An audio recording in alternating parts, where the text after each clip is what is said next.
నమస్తే, welcome to reflection Bharat. నేను మీ అమోఘ్ దేశపతి. ఈరోజు రా టాక్స్లో భాగంగా ఒక విశిష్ట అతిథి మన స్టూడియోలోకి వచ్చి ఎదుటి సీట్లో కూర్చున్నారు.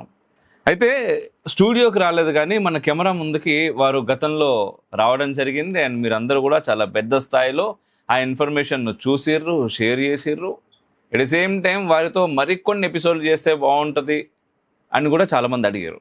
అండ్ నేను కూడా చాలాసార్లు అడిగినా, బట్ వారికి ఉన్న బిజీ స్కెడ్యూల్ ద్వారా ఫైనల్లీ ఈరోజు మన స్టూడియోకి అయితే వచ్చి కూర్చున్నారు. ఒక అడ్వకేట్గా నిత్య జీవితంలో చాలా బిజీగా ఉంటూనే ప్యారలల్గా మన ఒక అద్భుతమైనటువంటి సనాతనిగా చాలా అద్భుతమైనటువంటి పనులు చేస్తున్నారు. ఎంతో ఇన్ఫర్మేషన్ని సమాజానికి చేరవేస్తున్నారు. వారే శ్రీ మువ్వా రాజేశ్వరి గారు. ఎలా ఉన్నారండి? థ్యాంక్ యూ సో మచ్ అమ్మక్ గారు, చాలా బాగున్నాను. సూపర్ అండి. నేను చెప్పాలి థ్యాంక్స్ మీకు. అండ్ ఇంత బిజీ స్కెడ్యూల్లో మీరు మన స్టూడియోకి వచ్చారు. నేను చెప్పాలి, ఎందుకంటే భారతదేశపు ఔన్నత్యాన్ని గురించి కానివ్వండి, సనాతన ధర్మం యొక్క జ్ఞానాన్ని పంచుకునేటటువంటి సదవకాశాన్ని ఇచ్చినందుకు నేనే మీకు కృతజ్ఞతాంజలిని తెలియజేయాలి. రిఫ్లెక్షన్ మాధ్యమం ద్వారా మీరు చేస్తున్నటువంటి సేవలు, మీ యొక్క సంకల్పాలు, కైంకర్యాలు అమోఘం.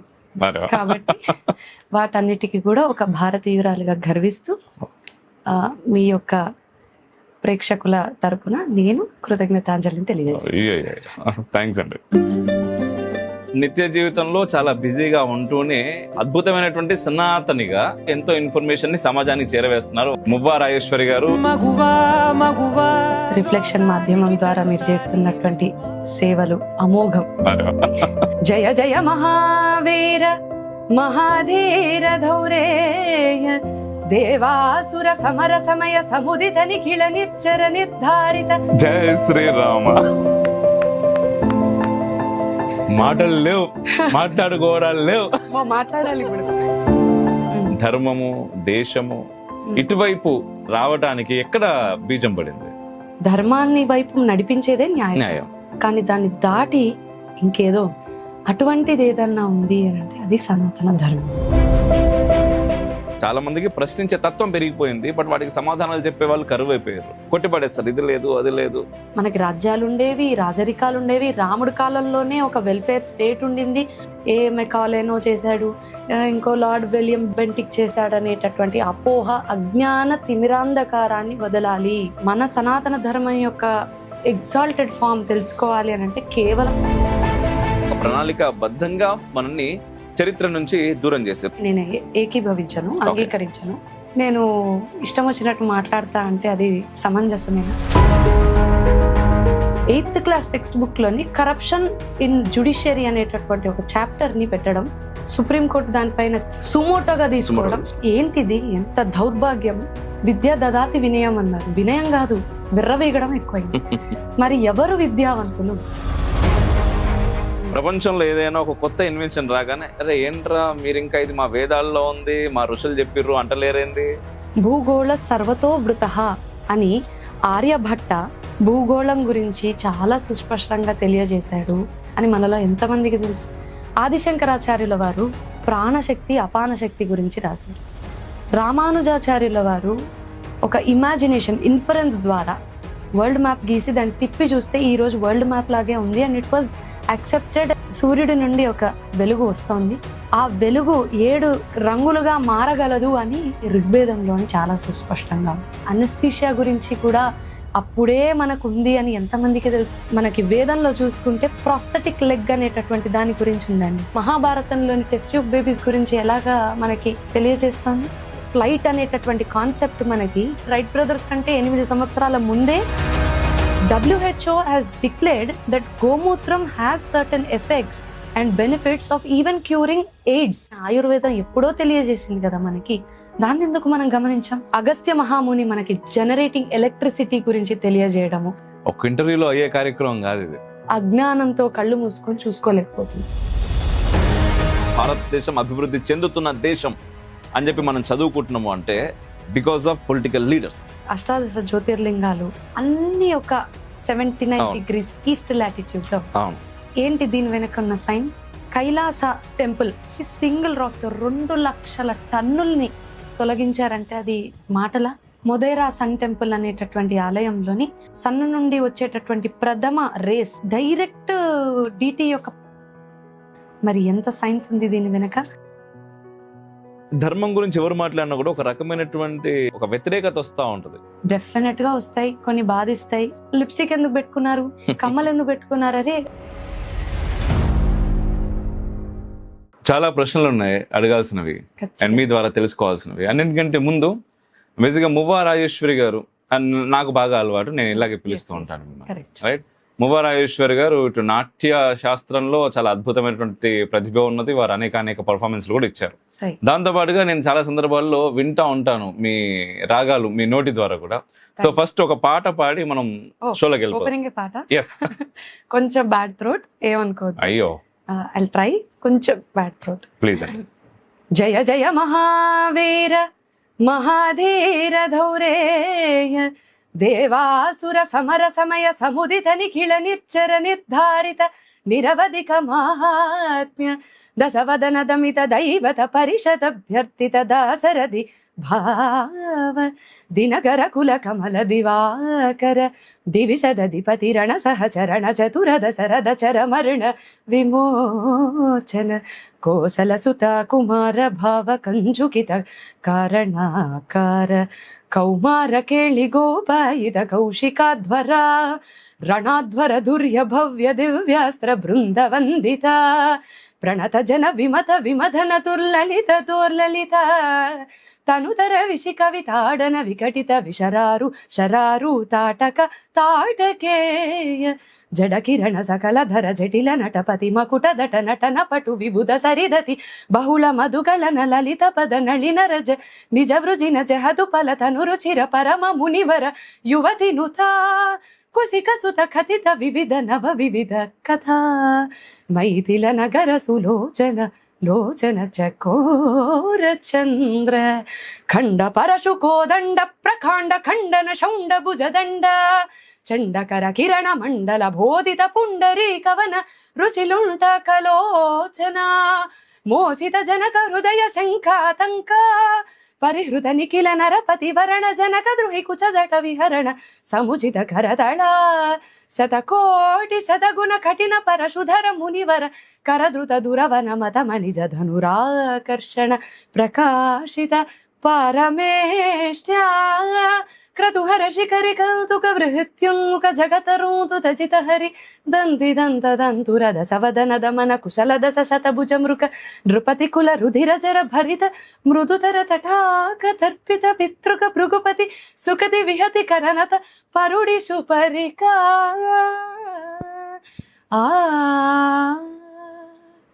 జై శ్రీరామ.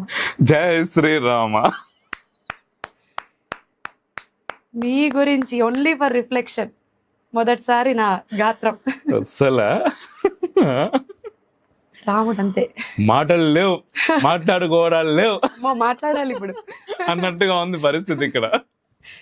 అద్భుతం అండి, మహాద్భుతం అండి. Thank you so much. అసలు మ్యూజిక్ నేర్చుకోలేదు కదా? మ్యూజిక్ ఎప్పుడూ నేర్చుకోలేదు. వినికిడితో, మ్యూజిక్ పైన ఉన్న మక్కువతో, వాగ్గేయకారుల పైన ఉన్నటువంటి ఆ యొక్క ప్రేమతో విని విని విని వచ్చింది. అసలు చాలా చాలా చాలా అద్భుతంగా ఉంది. అండ్ మీరు కూడా చెప్పుర్రు ఎట్లా ఉన్నదో. చాలా బాగుందండి. Very nice, very nice. రాముడి గురించి వేదాంత దేశికన్ వారు ఇదంతా కూడా కేవలం బాలకాండ, అలా ఇంకా చాలా ఉంది. సో వేదాంత దేశికన్ వారు రచించినటువంటి మన బాలకాండకు సంబంధించి రాముడి యొక్క ఏమేమి చేశారు, బాలకాండలో ఎటువంటి అస్త్రాలను వాడాడు, ఎటువంటి సంహారాలను చేశాడు అనేది కూడా అందులో. వా, బాగుందండి. బేసిక్గా నాకు ఇప్పుడు ఏమనిపించిందంటే, నేను మిమ్మల్ని పిలిచింది కారణం వేరు, మిమ్మల్ని అడగాలనుకున్నది వేరు, కానీ ఒకటి మొత్తం ఇట్లా దీనిపైన చేయొచ్చు కదా ఒక సిరీస్ అనిపిస్తా ఉంది. ఖచ్చితంగా, తప్పకుండా. మీరు అంటే ఇప్పుడు అడ్వకేట్ గా, అండ్ అమ్మగారు అడ్వకేట్, నాన్నగారు అడ్వకేట్, చాలా బిజీ. అండ్ చూస్తూ ఉంటాను మామూలుగా మీ స్టేటస్లు చూస్తూ ఉంటేనే తిరుగుతూనే ఉంటారు రైట్. ఇంత బిజీ స్కెడ్యూల్లో ఉంటూ ఈ సనాతని ధర్మము, దేశము, భక్తి, స్పిరిచువల్ ఇటువైపు అసలు రావడానికి ఎక్కడ బీజం పడింది? న్యాయవాదిగా నేను చేసేటటువంటిది వృత్తి లేదా నా బ్రతుకు తెరువు అని చెప్పుకోవచ్చు. కానీ సనాతన ధర్మం నా ఊపిరి. ఎందుకంటే సనాతన ధర్మాన్ని మర్యాదిస్తూ న్యాయవాద వృత్తిని అనుసరిస్తున్నాను అని చెప్పుకోవడంలోని నేను ఎటువంటి వెనకంజి వేయను. ఎందుకంటే సనాతన ధర్మమే నాకు ప్రప్రథమం, సనాతన ధర్మమే నాకు ముందుండేటటువంటి priority. Advocate, I'm just a budding lawyer. I want to specify it, though I'm a budding lawyer. సనాతన ధర్మంలోని లేనిది ఏంటి చెప్పండి? ఇది న్యాయశాస్త్రం, అది ధర్మశాస్త్రం, అంతే కదా. అల్టిమేట్లీ న్యాయశాస్త్రం విల్ లీడ్ టు ధర్మ. ధర్మాన్ని వైపు నడిపించేదే న్యాయం కదా. కానీ ధర్మశాస్త్రం అనేది ఇంకా ఎగ్జాల్టెడ్ ఫామ్, ఇంకా more expansive, more deeply engrossed form is ధర్మశాస్త్రం. న్యాయశాస్త్రం అన్నది కేవలం పనిష్మెంట్స్ గురించి మాత్రము, తప్పుల గురించి మాత్రమే డిస్కస్ చేస్తుంది. అది తక్కువ అని కాదు, ఈనాటి కాలానికి అనుగుణంగా ఉన్నటువంటి న్యాయశాస్త్రం. మరి ఎక్కడ ఇది బీజం పడింది అని అంటే, నా కుటుంబ నేపథ్యం కానివ్వండి, లేదా నేను వచ్చినటువంటి కుటుంబం కానివ్వండి, విద్యకి విజ్ఞానానికి అదొక పుట్టినిల్లు లాంటిది నా ఇల్లు, అది కానివ్వండి, లేదా నేను పెరిగినటువంటి వాతావరణం కానివ్వండి, నాకు గురువులతో ఉన్నటువంటి అవినాభావ సంబంధం కానివ్వండి, నా నాట్యం కానివ్వండి, నా సంగీతం పట్ల ఉన్నటువంటి నా మక్కువ ప్రీతి కానివ్వండి, ఇవన్నీ కూడా సనాతన ధర్మం అనేటటువంటి దాని వైపు నన్ను నడిపించింది. ఏ వ్యక్తి అయినా ఒక వృత్తిని అనుసరిస్తూ ముందుకు వెళ్ళాలి. ఎవరైనా కూడా సమాజంలోని ఒక ఆశతోనో ఆశయంతోనో దేనన్నా సాధించాలి అనేటటువంటి ఒక నిర్దిష్టమైనటువంటి ఒక నియమావళి పెట్టుకొని దాన్ని అనుసరించడానికని ప్రయత్నిస్తూ ఉంటారు. అది కేవలం బ్రతుకు తెరువు మాత్రమే. కానీ దాన్ని దాటి ఇంకేదో ఉంది, ఇంకేదో అన్వేషణ ఉంది, ఇంకేదో తెలుసుకోవాల్సింది ఉంది. తెలుసుకున్న ప్రతిసారి ఇంకో తెర ఓపెన్ అవుతూ ఉంటుంది. అటువంటిది ఏదన్నా ఉంది అని అంటే అది సనాతన ధర్మం. ఉత్తమమైనటువంటి యోగ్యత ఏదైతే ఉందో దాన్ని ఉద్యోగము అంటోంది శాస్త్రం. మరి ఆ ఉద్యోగాన్ని దాటి ఇంకా హయ్యర్ డైమెన్షన్స్ లో, ఇంకా హయ్యర్ ప్లేన్ లో ఉన్నటువంటిది సనాతనం. సనాతన ధర్మం అన్నది ఎవరికైనా పుట్టుక నుంచే ప్రారంభమవుతుంది, పుట్టక ముందే ప్రారంభమవుతుంది. దానిలోనే పుడతాం, దానిలోనే ఎదుగుతాం, దానిలోనే అంతమవుతాం, దాన్నే మన రాబోవు తరాలకు అందిస్తాం. అది సనాతన ధర్మం. పుట్టినప్పుడే గర్భధారణ మహోత్సవం అని, శ్రీమంతం, ఆ తర్వాత డోలారోహణ, నామకరణం, ఉపనయన సంస్కారం, అన్నప్రాసన లేదా ఏదైనా కూడా ఇటువంటివన్నీ, అంత్యేష్టి, చివరిలో కూడా మనం ఆఖరికి ఈ భూమిని వదిలి వెళ్ళిపోయాక కూడా మనకి జరిగేటటువంటి సత్కార్యాలు లేదా శాస్త్రోక్తంగా జరిగేటటువంటి ఎన్నో చోట్ల మనకి సనాతన ధర్మం కనిపిస్తూనే ఉంటుంది. అలాగే నాకు కూడా అది అవలంబించిందో లేదా నేను దాన్ని అనుసరించానో అని చెప్పుకోవచ్చు. ఇప్పుడు మీ చిన్నది ఉంది శుభాంగి, మరి తను మిమ్మల్ని చూస్తూ పెరుగుతోందిగా. తను రేపే ఐఏఎస్ ఆఫీసర్ అయినా, రేపే పెద్ద ఎడ్యుకేషనలిస్ట్ అయినా, ఏమైనా తనకి బీజం మీ ఇంట్లో పడింది. అలాగా మా ఇంట్లో ఎక్కడ చూసినా పుస్తకాలే, పుస్తకాల్లోనే పుట్టాను, పుస్తకాల్లోనే పెరుగుతున్నాను. పుస్తకాలు చదువుతానా లేదా అది పక్కన పెడదాం, అంతగా చదవను. కానీ మా నాన్నగారు సేకరించి తెచ్చినటువంటి గ్రంథాలు అవి చూస్తేనే జ్ఞానం వచ్చేస్తుంది. అంతే. కొన్ని ట్రాన్స్మిషనల్ పవర్, గురువులు అందించేటటువంటి పవర్. నా గురువులు పద్మశ్రీ డాక్టర్ నటరాజ రామకృష్ణ గారు, కళాకృష్ణ గారు, పద్మశ్రీ ఉమామహేశ్వరి గారు, సుబ్బలక్ష్మి గారు, మా వైలన్ గురువు అశోక్ గుర్జాలే గారు, చంద్రశేఖర్ గారు, ఇలా ఎంతో మంది నన్ను తీర్చిదిద్దినటువంటి ఒక ముద్దని నేను. అంతే.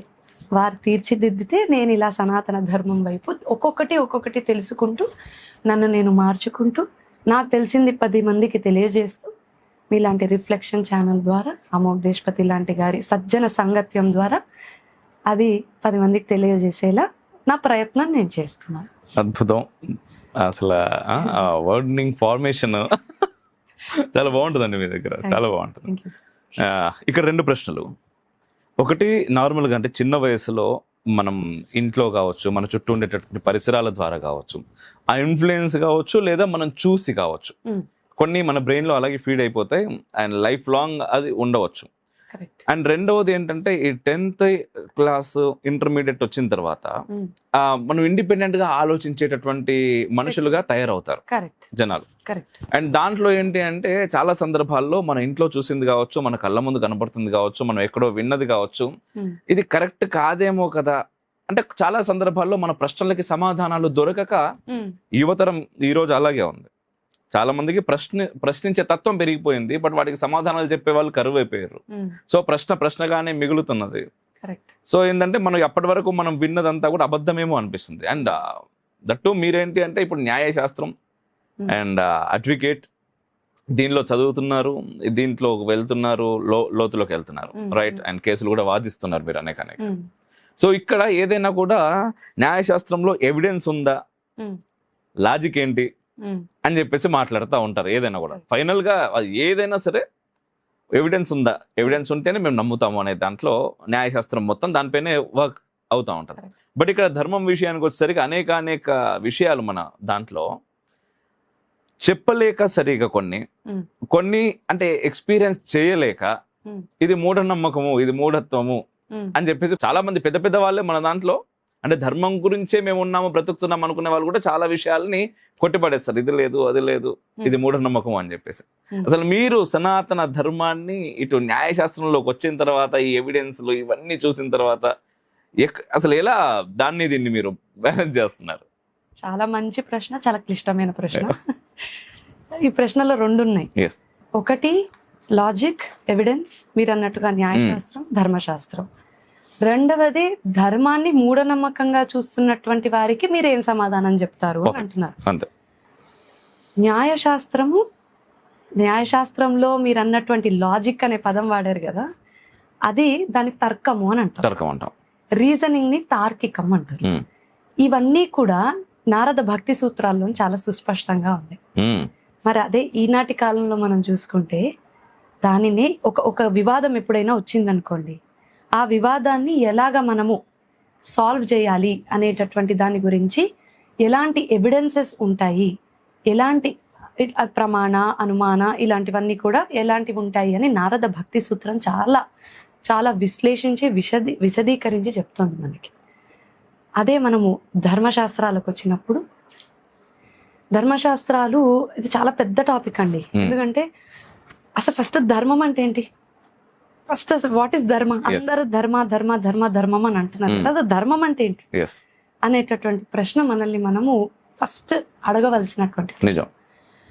ధర్మము అనే దాన్ని చాలా సరళంగా, స్వీట్ గా, ఈజీగా అర్థం చేసుకోవడానికి ఒక చిన్న కథ చెప్తా. ఒకానొక రాజ్యంలోని ఒక రాజాస్థానం ఉంది. ఆ ఆస్థానంలోని ఒక ఉద్యోగం ఖాళీ అయిందండి. ఆ ఉద్యోగం పేరు కంచుకి. ఇప్పుడు మన కంటెంపరీ లాంగ్వేజ్ లో చూసుకుంటే ఒక సెక్యూరిటీ గార్డో, లేకపోతే ప్రొటెక్టరు, లేకపోతే సేఫ్ గార్డరు, ఏదన్నా అనుకోవచ్చు. ఆ కంచుకి యొక్క ప్రధాన లక్షణం ఏంటంటే ఎప్పుడూ ఒక కర్రను ధరించి ఉండాలి. చాలా మంది ఆ యొక్క ఉద్యోగానికి వచ్చి, అబ్బా కర్రను ధరిస్తే స్టైల్గా ఉండదేమో, అబ్బా కర్రను ధరిస్తే బాగుండదేమో, చూసేవాళ్ళు ఎబ్బెట్టుగా అనుకుంటారేమో, లేదా నాకు పట్టుకొని అది నాకు ఏదన్నా డిస్కంఫర్ట్ని కలిగిస్తుందేమో అనేటటువంటి అనేక కారణాల వల్ల వాళ్ళు ఆ యొక్క ఉద్యోగం మాకు వద్దు అని తిరస్కరించి వెళ్ళిపోతారు. ఒక అతనికి మాత్రం అవసరం పడి ఆ యొక్క ఉద్యోగాన్ని స్వీకరిస్తాడు. ప్రారంభంలోనే ఆయనకి చాలా ఇబ్బందిగానే అనిపిస్తూ ఉంటుంది. కానీ కాలక్రమేణా ఒకరోజు ఆయన ఆ రాజాస్థానంలోని ఆయన పనిచేస్తుండగా ఒక సర్పం వచ్చి ఆయనని కాటేయబోతుందండి. అప్పుడు ఈ కర్రతోని ఆ సర్పాన్ని బెదిరించి దాన్ని అక్కడి నుంచి తొలగిస్తాడు. ఇంకో రోజు తనకి చాలా తట్టుకోలేనంత ఆకలేస్తుంది. ఏదో చెట్టు మీద చూస్తాడు, ఓ ఫలాన్ని కొడతాడు, తింటాడు. ఆ తర్వాత ఇంకొక రోజు అతను ఆ ఉద్యోగ రీత్యా పనిచేస్తుండగా జారి పడిపోబోతాడు. ఈ కర్రని ఒక ఆయుధంగా మలుచుకొని తనని తాను నిలబెట్టుకోవడానికి ఈ కర్రను వాడతాడు. ప్రతి చోట ఏ కర్ర అయితే వద్దు అని వదిలి వెళ్ళిపోయారో, ప్రతి చోట ఇతను కూడా ఇది నాకు ఉపయోగపడదు అని అనుకొని వద్దులే అనుకున్నా కూడా తన అవసరానికైనా కూడా ఆ యొక్క ఉద్యోగాన్ని స్వీకరించాడో ఆ కర్రయే ధర్మము. ధర్మం అంటే ధరించునది. ఎప్పుడైతే నీకు విఘాతం కలుగుతుందో, సర్పము లాంటివి లేదా క్రూర మృగాలు లాంటివి ఇప్పుడు మనం చూస్తున్నాం ఈనాటి కాలంలో, ఎప్పుడైనా నీకు విఘాతం కలిగినప్పుడు నీకొక నేనున్నాను అని ధైర్యాన్ని ఇస్తుందో అది ధర్మం. ఎప్పుడైతే నీకు కావాల్సినటువంటివి అందనంత దూరంలో ఉంటాయో, నీ యొక్క విజ్ఞానంతో జ్ఞానంతో నీకున్నటువంటి యొక్క శక్తితోని నువ్వు దాన్ని అందుకోగలవో, నిన్ను అందుకునేలా చెయ్యగలదో అది ధర్మము. ఎప్పుడైతే నువ్వు కుప్పకూలిపోతావో, ఎప్పుడైతే నువ్వు అంతమైపోతావు అనుకుంటావో, అప్పుడు నీకు ధైర్యాన్ని ఇచ్చి నిలబెట్టేది ధర్మము. ఇది ధర్మము, సరళంగా ఈజీగా అర్థం చేసుకోవడానికి. అందుకే ధర్మం అంటే ధరించునది, ఎల్లవేళలా ఎల్లప్పుడూ దాన్ని ఆచరిస్తే మనతోనే ఉండునది. ఎటువంటి కష్టం వస్తే అటువంటి ఉపాయం ఇచ్చినది ధర్మము. అసలు ఆ ధర్మాన్నే కానీ మనం పాటిస్తే మనకి న్యాయము అవసరమే లేదు.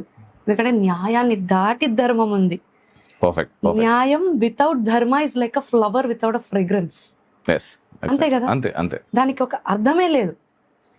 ఉదాహరణకి ధర్మం ఏం చెప్తుంది? భార్యని మనము చాలా బాగా చూసుకోవాలి. ఇప్పుడు మీరు చూసుకుంటారా, మీ భార్య పిల్లల్ని అలా చూసుకోవాలి అని చెప్తోంది కదా. అది పాటించకపోతే నీకు ఉండేటటువంటి కర్మల అనుసారంగా నీకు ఉన్నటువంటి శిక్షలు నువ్వు పొందుతావు. కర్మ సిద్ధాంతం అదంతా వేరు. అందులో కూడా శిక్షల గురించి మెన్షన్ చేసే ఉంది. అదే న్యాయం ఏం చెప్తుంది? నువ్వు భార్యను కానీ నువ్వు సరిగ్గా ట్రీట్ చేయకపోతే 498 వేస్తారు, ఇమీడియట్ గా నువ్వు పోలీస్ స్టేషన్ లో ఉంటావు, ఆ తర్వాత కోర్టు చుట్టూ తిరుగుతావు. ఎప్పుడో తెలుసు మనకు ధర్మశాస్త్రంలో, ఎప్పుడో ఉంది. కాకపోతే ఎవరో చెప్తే మనం తెలుసుకున్నాం. ఇప్పటికైనా లేట్ అయింది ఏం లేదు. ఇప్పుడైనా మనం కళ్ళు తెరిచి మనకున్నటువంటి జ్ఞాన సంపద, మనకున్నటువంటి సనాతన ధర్మం ఔన్నత్యాన్ని ప్రతి ఒక్కరు తెలుసుకుని ఇది ముందుగానే ఉంది అని దీన్ని గౌరవించి, వేరే పాశ్చాత్య దేశస్యులు ఇచ్చినవి ఏమన్నా ఉంటే వాటిని కూడా యాక్సెప్ట్ చేస్తూ, కానీ మూలాలు ఎక్కడున్నాయి, బీజం ఎక్కడుంది అన్నది తెలుసుకోవడం ఇప్పుడు చాలా అత్యంత అవసరం అని నా ఫీలింగ్. సో న్యాయశాస్త్రం, ధర్మశాస్త్రం, అది ఒక బేసిక్ డిఫరెన్స్ అండి. న్యాయశాస్త్రంలో కూడా మనం చూసుకుంటే షడ్ దర్శనాలు అని ఉన్నాయండి. ఆ షడ్ దర్శనాలు చాలా సుస్పష్టంగా ఎలాగా న్యాయం ఉంటుంది. న్యాయశాస్త్రాన్ని అసలు రచించినటువంటిది గౌతమ మహాముని. అందులోని మనకి చాలా క్లియర్ గా ఎలాగా మనము ఒక శిక్ష ఎలా ఉంటుంది. మళ్ళీ అది ఒక వేరే టాపిక్, ఎందుకంటే స్మృతుల నుంచి వచ్చినటువంటిది. మళ్ళీ ఆ స్మృతులు ఏమేమి స్మృతులు ఉన్నాయి? మనుస్మృతి, గౌతమ స్మృతి, తర్వాత యమి స్మృతి, పరాశర స్మృతి, తర్వాత ఇలా అనేక స్మృతులు, 18 స్మృతులు ఉన్నాయి. మరి 18 స్మృతుల యొక్క మనకున్నటువంటి ఇన్ఫర్మేషన్ అంతా కంపెల్ చేసి మనకి ఎన్నో సంవత్సరాల తర్వాత ఎవరో మనకి ఇవ్వడం ఏంటండి? మనకే సంస్కృతం వస్తే మనమే నేర్చుకోవచ్చు కదా. మనకు అది ఎప్పుడో తెలిసి ఉండేది కదా. మనకేమి లేదని కాదు, అప్పటికి మనకి న్యాయశాస్త్రాలు, న్యాయం లేదని కాదు. మనకి రాజ్యాలు ఉండేవి, రాజరికాలు ఉండేవి. రాముడి కాలంలోనే ఒక వెల్ఫేర్ స్టేట్ ఉండింది. కాకపోతే అది ఇప్పుడు మనకి లెజిస్లేచర్, ఎగ్జిక్యూటివ్, జ్యుడిషియరీ అని డివైడ్ అయింది. కానీ అప్పుడు ఒకటే రాజు అన్ని నిర్వర్తించేవాడు. సో మనకు అన్ని ఉన్నాయి. మనకు అప్పుడే అగ్రికల్చరల్ ఫీల్డ్స్ లోని టాక్సేషన్ కానివ్వండి, అన్ని రకాలైనటువంటి న్యాయబద్ధమైనటువంటి ఆచరణ ఎప్పుడూ మనకుంది. కాకపోతే ఎవరో ఏ మెకాలేనో చేశాడు, ఇంకో లార్డ్ విలియం బెంటిక్ చేశాడు, ఇంకొక వ్యక్తి చేశాడు అనేటటువంటి అపోహ, అజ్ఞాన తిమిరాంధకారాన్ని వదలాలి. నా సనాతన ధర్మం వదిలినటువంటి బాణాలు ఇవన్నీ. నా సనాతన ధర్మం నుంచి జాలువారినటువంటి జ్ఞాన ధార ఇది. నా సనాతన ధర్మం నుండి వచ్చినటువంటి జ్ఞాన ప్రసారం ఇది అని తెలుసుకున్న నాడే మనము ఒక ఉన్నతమైనటువంటి యోగ్యతను పొందగలుగుతామని నా ఫీల్. ఎస్ అండి, చాలా చాలా చాలా బాగా చెప్పారు. అండ్ అన్నిటికంటే దీంట్లో ఇప్పుడు మీరు చెప్పిన దాంట్లో ఇక్కడ ఏంటంటే ప్రాబ్లమ్స్ అందరికీ తెలుసు, సమస్యలు ఏంటి అని తెలుసు, ఎందుకు మనం ధర్మానికి దూరం అవుతున్నామో తెలుసు. కానీ తిరిగి చేరుకోవడానికి ఏం చేయాలి కూడా కొంతమేర తెలుసు. తెలిసినప్పటికీ ప్రయత్న లోపం చాలా పెద్ద స్థాయిలో ఉంటది.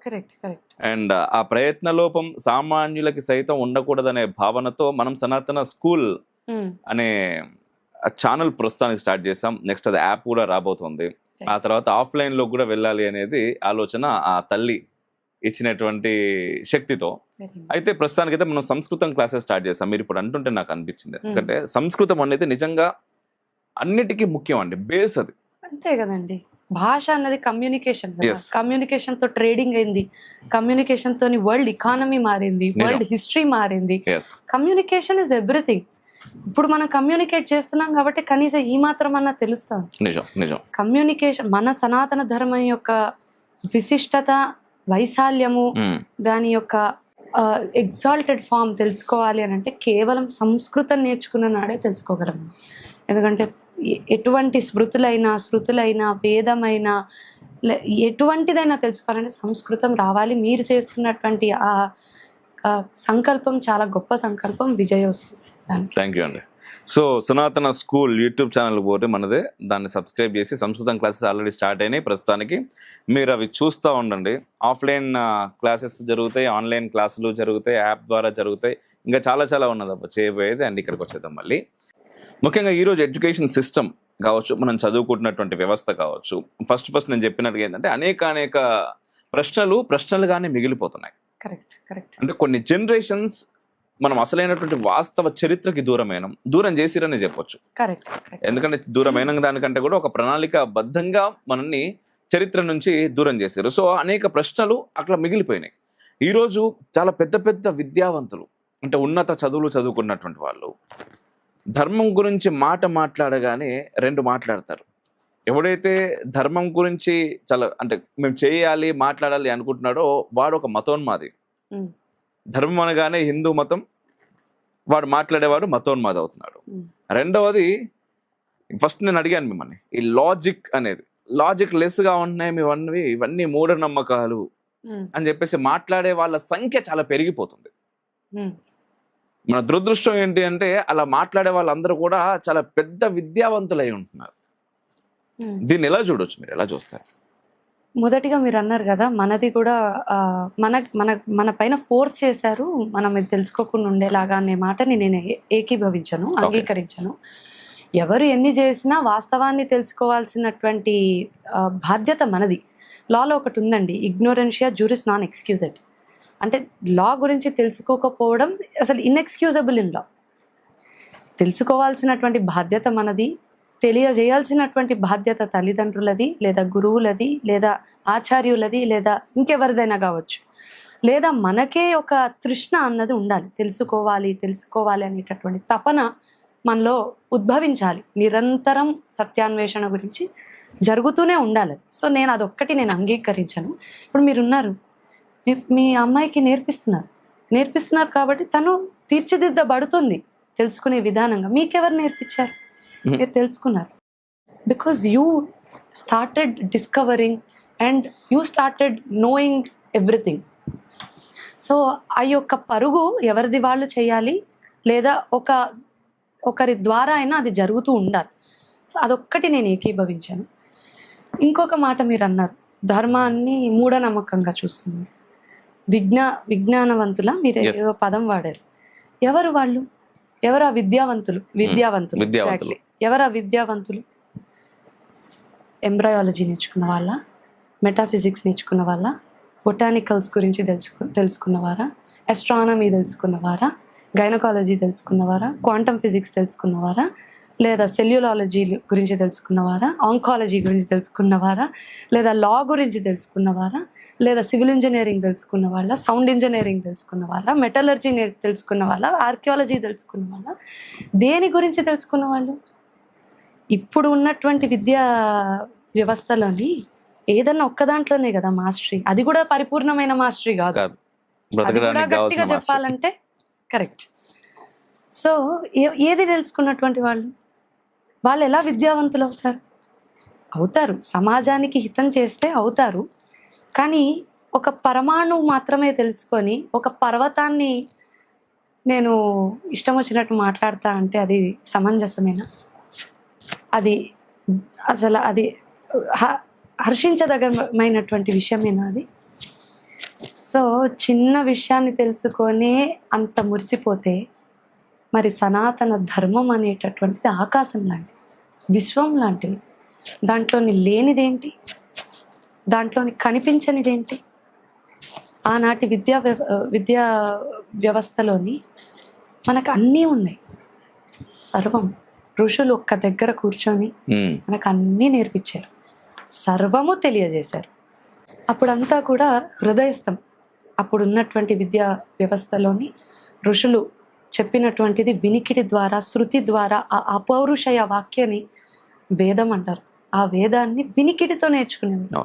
మరి ఈరోజు కూర్చొని గంటల తరబడి బట్టి కొడుతున్నా కూడా పరమాణువే నేర్చుకుంటున్నారు అన్నప్పుడు మరి ఏది గొప్పది, ఏది దుర్లభము లేదా స్వల్పము? దుర్లభం అన్నను, స్వల్పము అన్నది కరెక్ట్ వర్డింగ్ అన్నది ఎవరిది వాళ్ళు ప్రశ్నించుకోవాల్సినటువంటి విషయం. ఒక మాట అన్నారు ఇందాక మీరు, శాస్త్రాల్ని కానివ్వండి, ధర్మాన్ని కానివ్వండి, మూఢనమ్మకం అంటున్నారు. ఇందులో ఎంతమందికి ధర్మము అంటే ఏంటో తెలుసు? ధర్మము అనే దాని గురించి ఎన్ని అవతారాలు ఆ పరమాత్మ ఎత్తాడు అన్నది ఎంతమందికి తెలుసు? పరమాత్మ తనని ఒక మాధ్యమంగా చేసుకొని ప్రతి సర్వప్రాణికోటికి ధర్మం అంటే ఇది, దీనిని ఆచరించు అని చూపించడానికి తానే తనకు అన్నీ ఉన్నాయి అక్కడ, అన్నీ వదులుకొని వచ్చాడు అని ఎంతమందికి తెలుసు?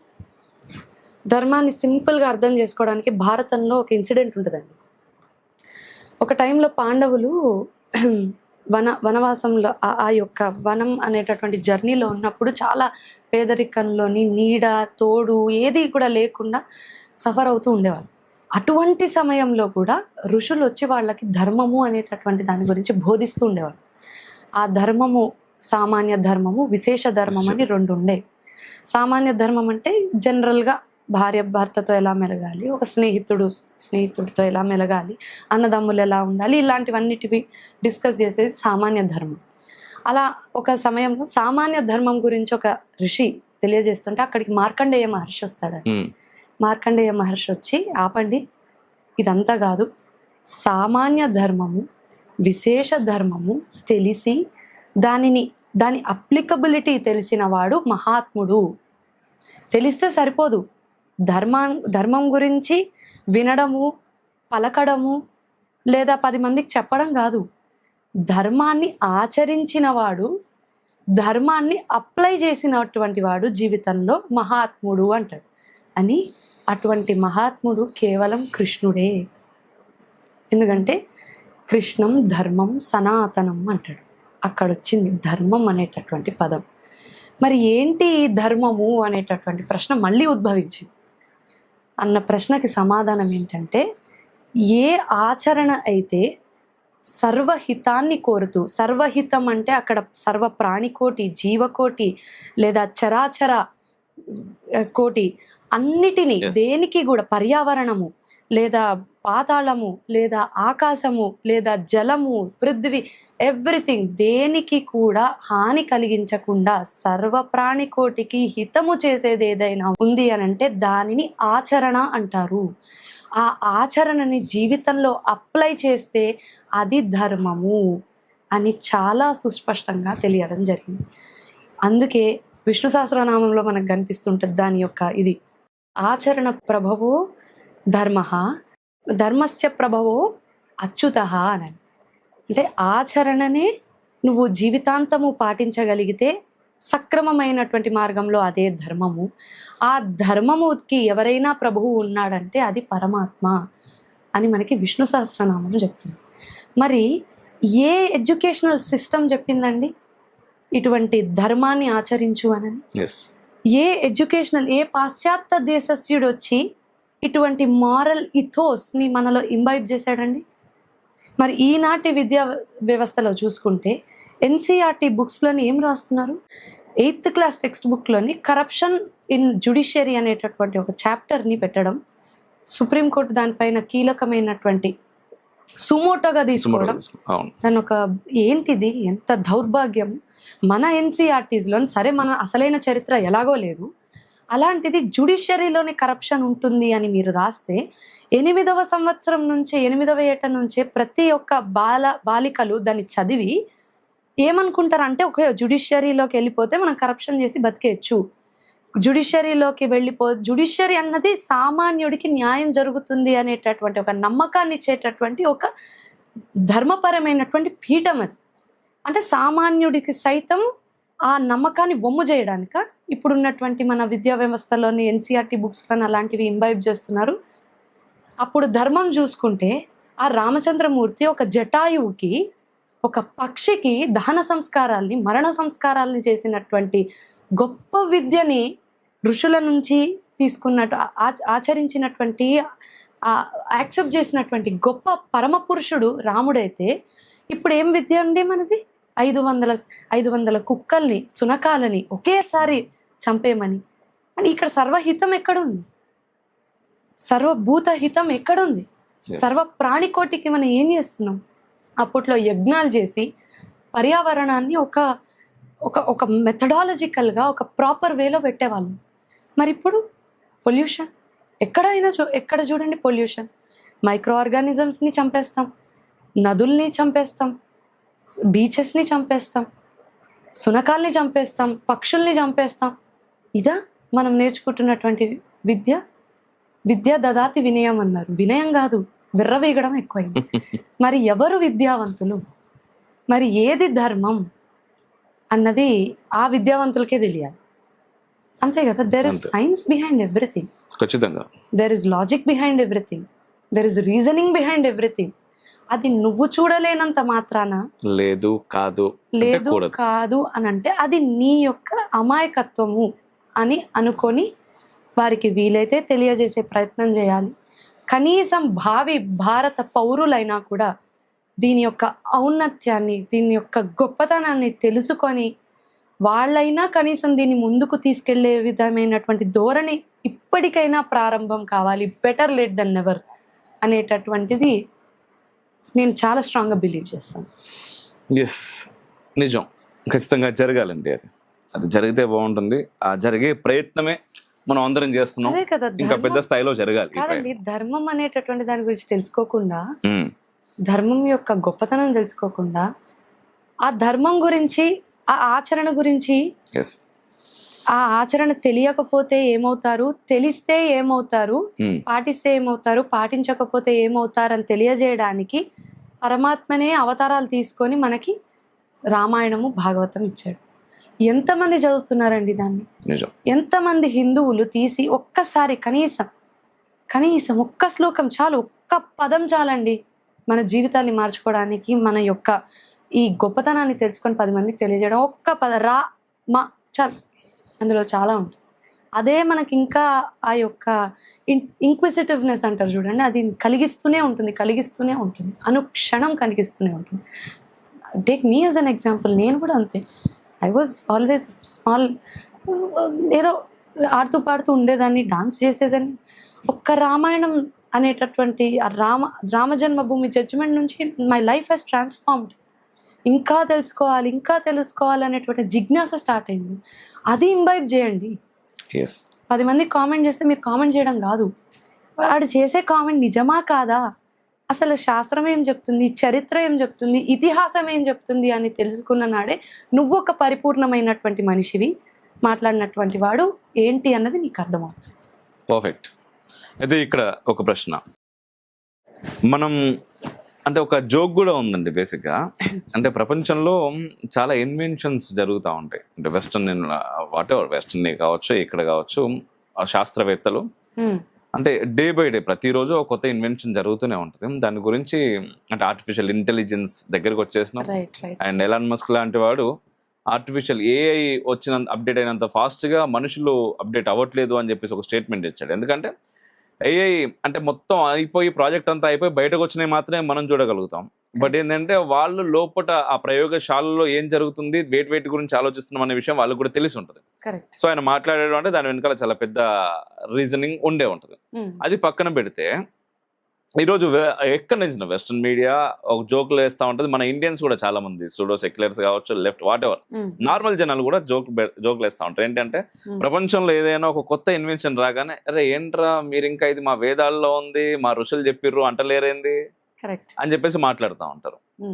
కానీ మనం అంటూ ఉంటాం చాలా సందర్భాల్లో అంటే చదివిన కొంత దాంట్లో మనకు తెలిసింది చెప్తూ ఉన్నప్పుడు నిజంగానే అవి కనిపిస్తున్నాయి, చాలా చెప్పినవి కనిపిస్తున్నాయి. వేదాల్లో ఉన్నవి కావచ్చు, మన ఋషులు కావచ్చు.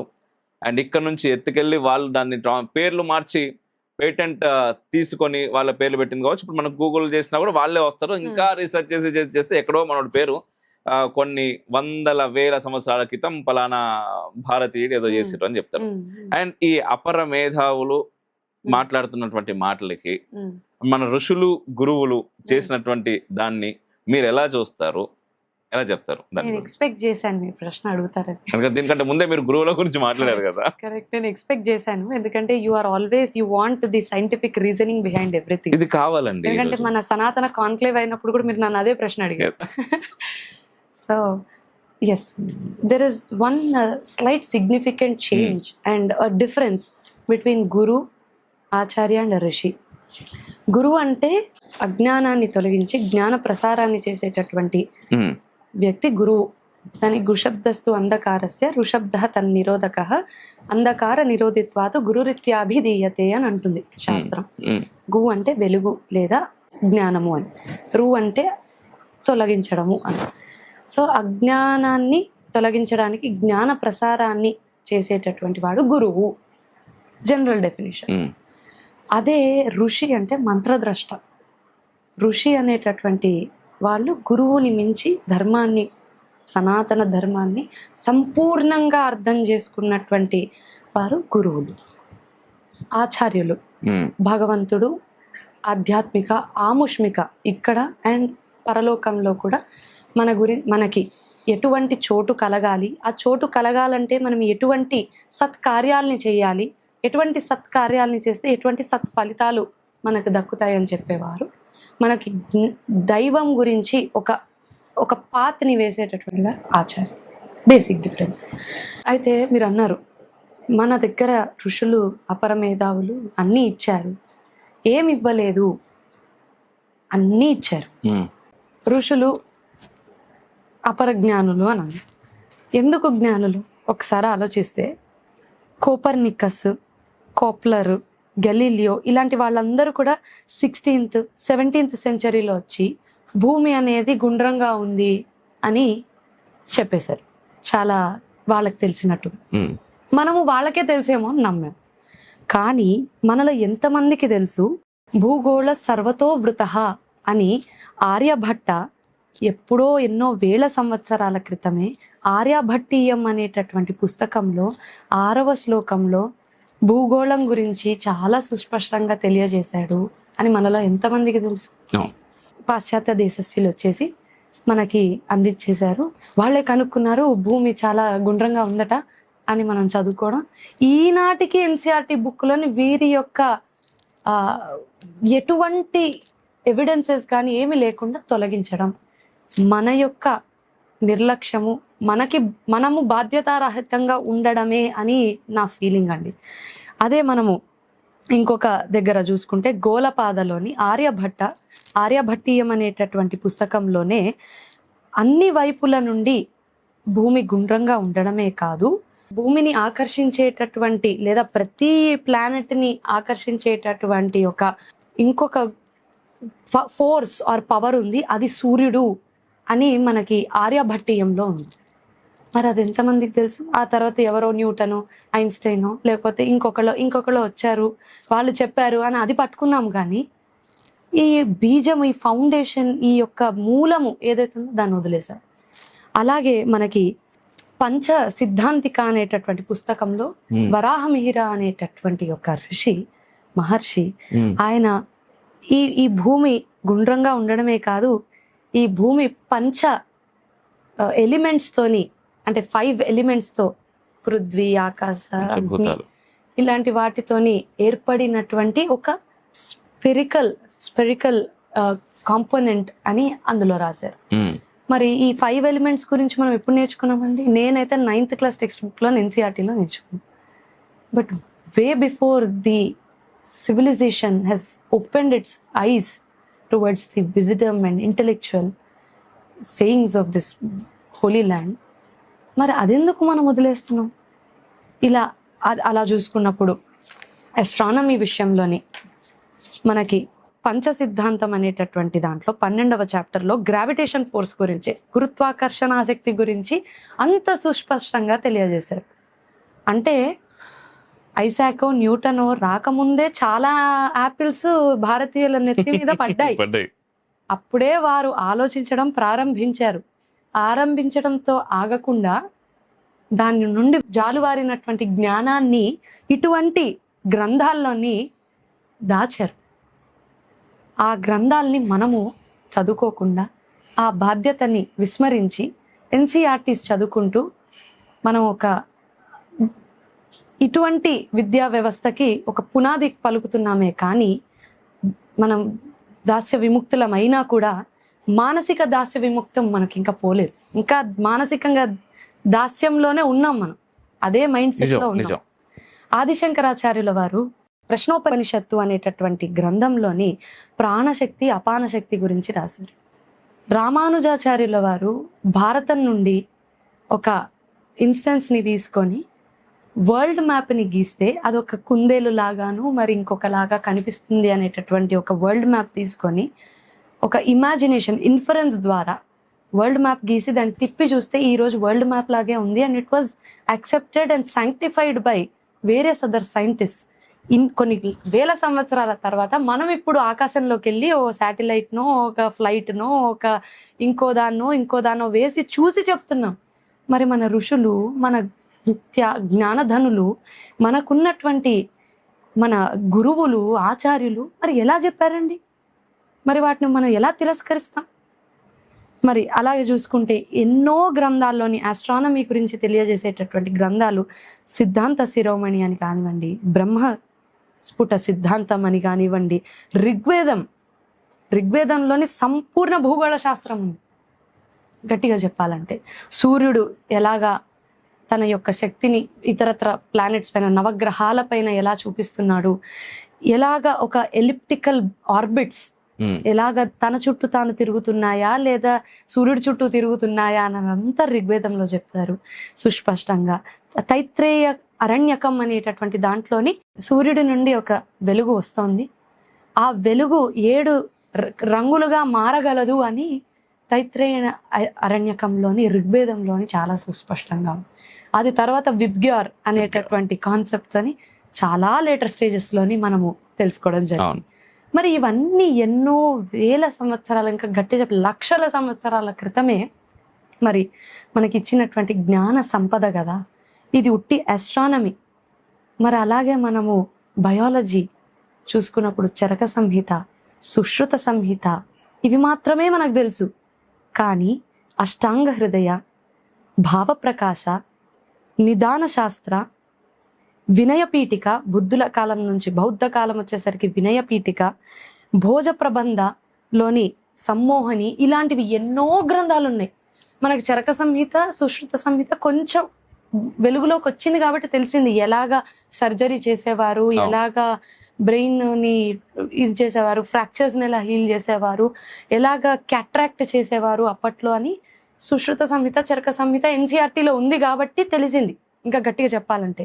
కానీ సమ్మోహిని అనేటటువంటి భోజ ప్రబంధంలోని సమ్మోహిని అనే దాంట్లోని అనస్థీషియా గురించి కూడా అప్పుడే మనకు ఉంది అని ఎంతమందికి తెలుసు మన లాంటి వాళ్ళకి. మరి ఎన్సీఆర్టీలో అది ఎందుకు లేదు? మనకి ఇండిపెండెన్స్ వచ్చి ఇంతకాలం అయింది కదా, ఇన్ని దశాబ్దాలు అయింది కదా, ఎన్నో దశాబ్దాలు మనం పోరాడాం కదా, ఎందుకు ఇంకా మన మానసిక బానిసత్వాన్ని ఎందుకు వదలలేకపోతున్నాం? సో అలా మనం చూసుకున్నప్పుడు ఇంకా మనకి వేదంలో చూసుకుంటే ప్రొస్థెటిక్ లెగ్ అనేటటువంటి దాని గురించి ఉందండి. ప్రొస్థెటిక్ లెగ్ అంటే కాలు కాని పోతే ఇంకొక కాలుని ఏర్పరిచేవారు.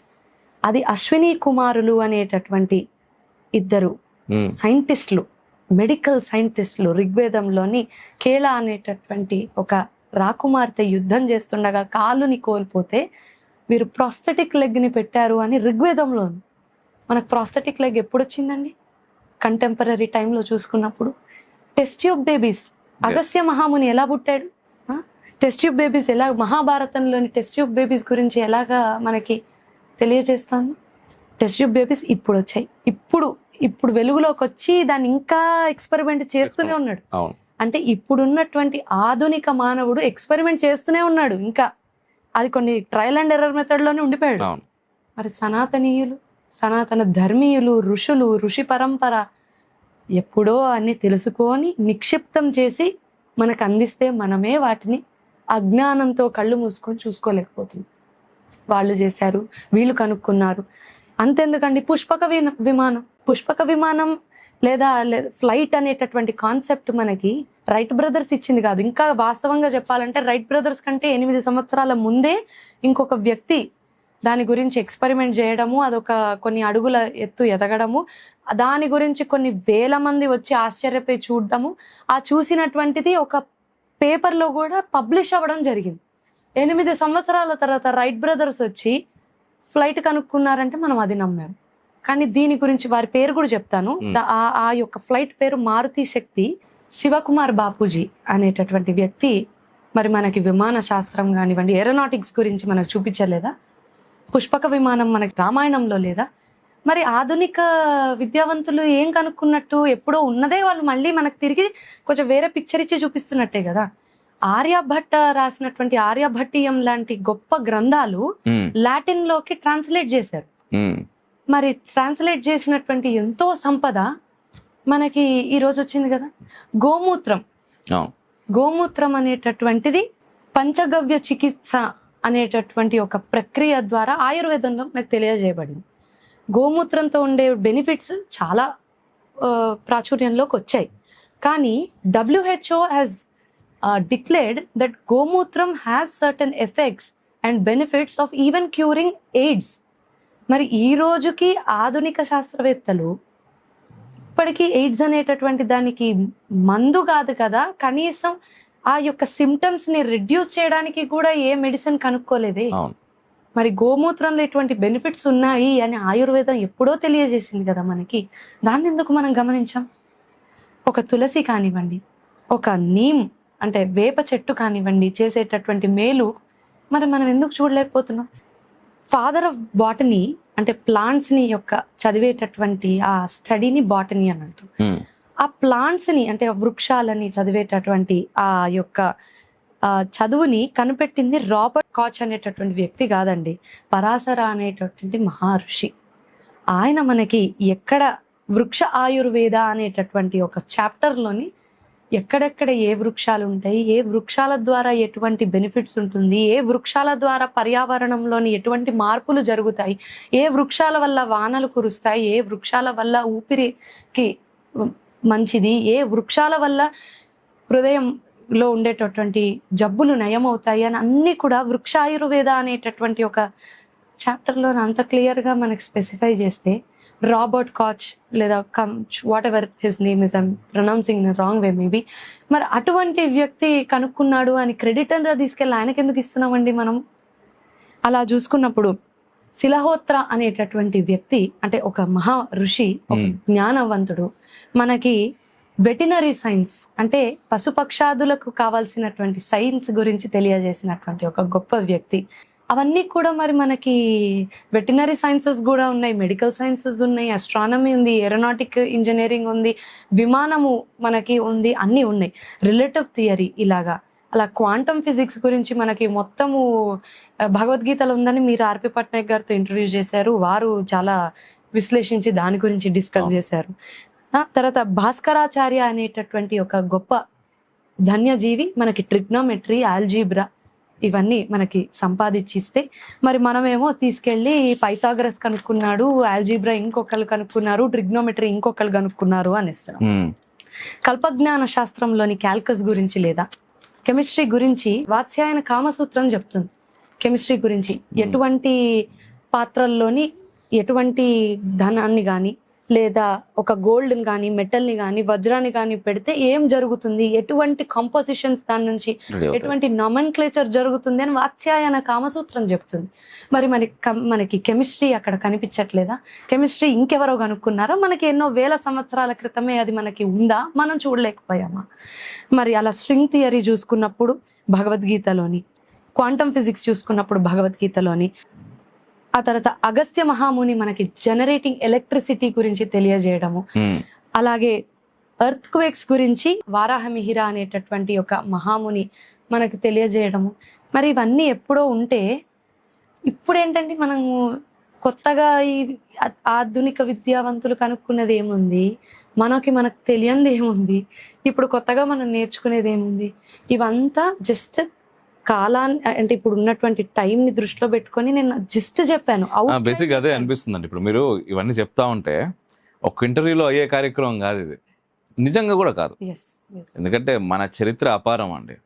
అండ్ వాటి నుంచి నిజంగా మీరు మాట్లాడుతున్నప్పుడు ఒక్కొక్కరి గురించి మనం ఒక్కో ఎపిసోడ్ సరిపోదు, ఒక్కొక్కరి గురించి ఒక్కో సిరీస్ చేయొచ్చు. కరెక్ట్. మీరు అన్నట్టు సనాతన స్కూల్లోని విత్ శ్లోకం, విత్ చాప్టర్, విత్ పుస్తకం, విత్ గ్రంథం అన్ని చెప్తానండి నేను ఇన్ డీటెయిల్.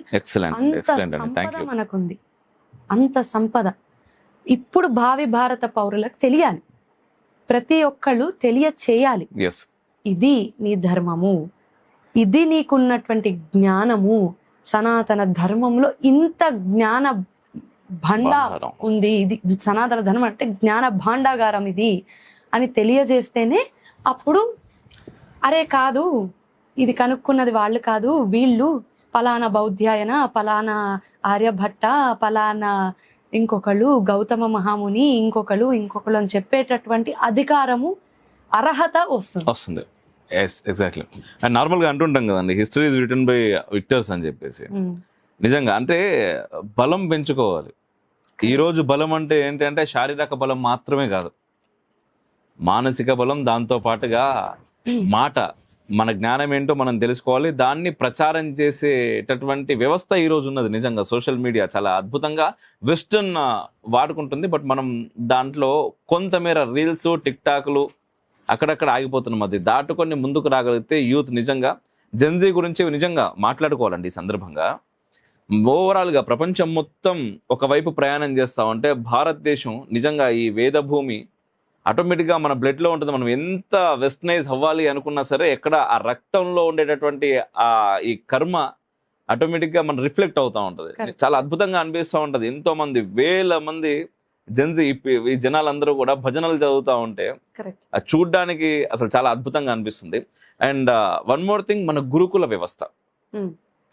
అదే ఎందుకంటే నేను ఫస్ట్ యాక్చువల్లీ ఒక మాట అన్నాను, ఎందుకంటే ఏమన్నానంటే మీతో అన్నప్పుడు మీరు దాన్ని అగ్రి అవ్వలేదు. ఏంటి, మనల్ని చదవకుండా చేశారండి, ఒక ఫోర్స్ఫుల్గా జరిగింది అనేటటువంటిది. ఎందుకు అన్నానంటే ఆ మాటని, అంటే ఈ రోజు మనం బ్రతుకుతున్నటువంటి అంత ఈజీగా మన పూర్వీకులు బ్రతకలేకపోయారండి. అంటే మన పైన జరిగినటువంటి దాడులు అలాంటివి. ఈ రోజు బానిసత్వపు భావజాలం మనకు అలవాటైంది అంటే కారణం మన జీన్స్ లోకి వచ్చేసింది. అది ఎలా వచ్చిందంటే కొన్ని తరాలు అంటే అతి క్రూరంగా మన పైన, అంటే కేవలం బ్రతుకు కోసం బ్రతుకుతామని చెప్పేసి మన దగ్గరకు వచ్చి మనం ఏంటంటే ఎవరికైనా సరే ఏదైనా ఇచ్చేటటువంటి గుణం మన దగ్గర ఉంది, అది మనకు నేర్పింది మన తరం. అట్లా వాళ్ళు వచ్చేసరికి వాడొచ్చి మనల్ని మొన్నటి వరకు ఎక్కడైనా మన స్వతంత్రం వచ్చిన తర్వాత కూడా, స్వతంత్రం మొత్తానికి వస్తే తెలంగాణకి రాలేదు కదా, నిజాం పాలకుల దుశ్చర్యలు మన ఆడవాళ్ళ పైన కావచ్చు, మన పూర్వీకుల పైన కావచ్చు, ఎంత ఘోరంగా జరిగింది. అంత జరిగినప్పటికీ నిజంగా ఈ రోజుకు స్టిల్ ఇట్లా కూర్చొని మనం ధర్మం గురించి మాట్లాడుకోగలుగుతున్నాము అంటే వాళ్ళు పెట్టినటువంటి భిక్ష. 100% కరెక్ట్. కానీ దురదృష్టవశాత్తు మన గురుకుల వ్యవస్థని మొత్తం వాళ్ళు తీసేయగలిగారు. సో ఏంటంటే కొన్ని జనరేషన్స్ తెలుసుకోవాలనుకున్నా కూడా తెలుసుకోవడానికి లేనటువంటి పరిస్థితి ఎదుర్కోవాల్సి వచ్చింది అనేది నా అభిప్రాయం. అందుకోసం ఆ మాట అన్నాను. బట్ ఈ రోజు ఖచ్చితంగా అవకాశం ఉంది, అండ్ అవకాశాన్ని సద్వినియోగం చేసుకోవాలి. ఎంతసేపు వాడి మీద వీడి మీద మాకు చెప్పలేదు అనే కంప్లైంట్స్ కాకుండా దీన్ని మనం ముందుకు తీసుకెళ్ళగలిగితే బాగుంటుంది. అండ్ ఇంతకుముందు మీరు మాకు ఇంకొక మాట ఇచ్చారు, అండ్ దానికి అంటే సభాముఖంగా ఇచ్చారు, సభాముఖంగా ఇచ్చారు కాబట్టి పట్టకూడదు. నిజంగా చెప్పాలండి, సనాతన స్కూల్ మనం ప్రారంభించాలి అనుకోవడానికి గల కారణము అదే, ప్రారంభించడానికి గల కారణం కూడా అదే. నిజంగా మీలాంటి వాళ్ళు ముందుకొచ్చి అంటే మీరు మాట్లాడుతుంటే ఏంటంటే జనాలకి ఆ రీచ్ నిజంగా మనం కాంక్లేవ్లో మాట్లాడింది కావచ్చు, ఆ తర్వాత మీ చాలా వేరే కార్యక్రమాల్లో మీరు మాట్లాడింది కావచ్చు, జనాలు రిసీవ్ చేసుకోవడానికి సిద్ధంగా ఉన్నారు. ఇక్కడ మనం ఒకటి గమనించాలి ఏంటి అంటే జనాలు సిద్ధంగా ఉన్నారు తెలుసుకోవడానికి, చెప్పే వాళ్ళు ఉంటే. సో మీలాంటి వాళ్ళు చెప్పడానికి ముందుకు రావడం నిజంగా హర్షణీయం. చాలా ధన్యవాదాలు దానికోసం. ఎందుకంటే నాకు తెలుసు మీ హెక్టిక్ షెడ్యూల్ గురించి, బట్ దాంట్లో కూడా ఇది మామూలు విషయం కాదంటే ఎంతో రీసెర్చ్ చేయాలి, ఎంతో చదవాలి. ఏదో ఒక పుస్తకం తీసేసి 50 పేజీల పుస్తకం 100 పేజీల పుస్తకం చదువుకొని మనం వచ్చేసి లెక్చర్ ఇస్తామంటే అయ్యే కార్యక్రమం కాదు ఇది. బట్ చాలా బాగుంది అండ్ అద్భుతం అండి, మహాద్భుతం. అండ్ ఇంతకుముందు నిజంగా ఒక విషయం చెప్పారు మీరు విమాన శాస్త్రానికి సంబంధించి. ఇప్పటికీ మన టెక్స్ట్ బుక్స్ లో రైట్ బ్రదర్సే ఉంటారు. రైట్ బ్రదర్స్ ఉన్నారు. మనం వాళ్ళ గురించి డాక్యుమెంటరీస్ చేస్తాం, వాళ్ళ గురించే రాస్తాం. విమాన శాస్త్రం అనే ఇంకా అంతెందుకండి. ఇప్పుడు మొన్న నేను చెప్పింది మారుతి శక్తి గురించి చెప్పాను. అవును, వాళ్ళ పేరు ఎలాగో లేదు. మరి మన గరుత్మంతుడు ఏంటి? పుష్పక విమానం ఓకే విగ్నోడ్, మరి గరుత్మంతుడు ఏంటి? సుబ్రహ్మణ్య స్వామి ఒక నెమలి పైన విహరిస్తున్నాడు అని అంటున్నారు. మరి అదేంటి, ఎలా విహరిస్తుంది అది? నెమలి మరి ఎగిరేటటువంటి ఇది కాదు కదా. మహా అంటే కొద్దిగా ఏదో ఓ చెట్టు మీద దాకా ఎగరగలదు, మరి పక్షిలాగా ఎగిరేలేదు కదా. అదే ఒక గరుత్మంతుడు ఎగరగలడు, మరి అవన్నీ ఎందుకు లేవు? సో ఎప్పుడు క్రియేట్ అయింది ఆ thought? Maybe it would have been presented in a different way, it could be in a different form, but the concept was robbed. నిజం. మీరు అన్నారు ఇందాక ఒక మాట, మన పూర్వీకులు చాలా భయంకరమైనటువంటి అన్యాయాల్ని అరాచకాల్ని ఎదుర్కొన్నారు, అందుకే వారు చేయలేకపోయారు. 100% నేను వారి గురించి చెప్పట్లే.